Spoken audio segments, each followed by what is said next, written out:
What's up, everybody? It's HBT with Straight Up Wrestling Show. Guys, last night, man, we was checking out Raw.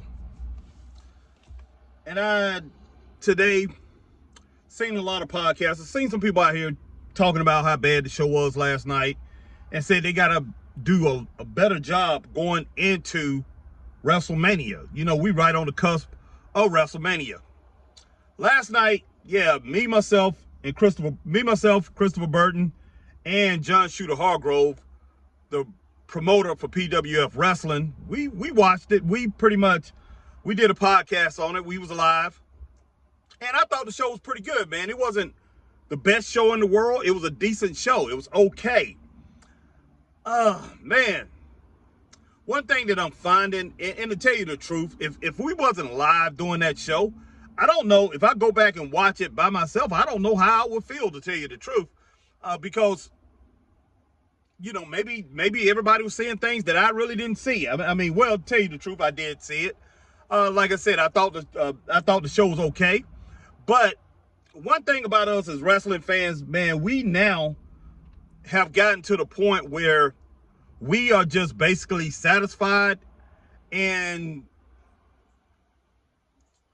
just pretty much content to be wrestling fans and say, okay, long as you give us something, you know, long as you give us something that we can watch, it might not be the best, but we have all these memories to add into wrestling, and we still can use our brain. We still can think of what if, you know, we can imagine that a scenario is going to happen like something great that we used to see back in the day. A great matchup like a Stone Cold Steve Austin, a Bret Hart, a Rock versus Hulk Hogan, Nature Boy Ric Flair versus Ricky Steamboat, the Road Warriors versus Powers of Pain, Rock and Roll Express versus the Midnight Express, Jack and Jerry Briscoe versus Sergeant Slaughter and Don Cornetto. We sit back and we hope that we get something great, man. You know, something great like we had back in the day. That's what we gravitate to. That's what we hold on to as far as wrestling fans. And so Raw last night, I thought it was okay show. We ended up giving it 3 stars. It could have got 3.5. I think my man Magnum, who I respect big time, he had 2.5 to 3 stars. I think we had 3 stars last night as far as the rest of us, but basically all of it came out to where we just pretty much laid it out and just gave it 3 stars, which is an average show. So, man, I just don't know. I really don't know. I mean, when it boils down to it, does that mean that WrestleMania is going to be average because we basically got a average show last night from Raw? I mean, still we can get a very good WrestleMania.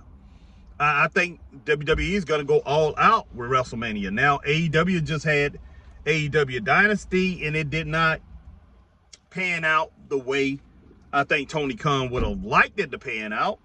A lot of fans did not like that. I was going to get Dynasty. Christopher Burton, the People's Podcaster, and myself, we was talking about getting Dynasty before it happened. But, you know, I'm sitting there, I'm washing dishes or something. I was about to eat. I can't remember what it was. But that's probably about 40, 50 minutes away. And I'm like, man, I'm thinking about getting it. You know, I didn't know if he was going to be off because I wanted to make sure that he was available if I was going to do it. But I looked at the card and I analyzed the card and said, I don't think so, man. This card don't look like it's that exciting. Doesn't look like we're going to have anything great on this card. I think like 1 or 2 matches probably excited me and I wanted to see. But for the rest of the card, I was like, no, it don't look like that great of a card. So I thought twice about spending my $50 and hey, where in the world did that go to where Tony Khan said that these pay-per-views was going to be discounted? We're not getting that, guys. But I tell you what, I'll be back and talk to you guys in just a little bit. Appreciate you coming on, checking out Straight Up Wrestling Show. Stay straight up. Peace.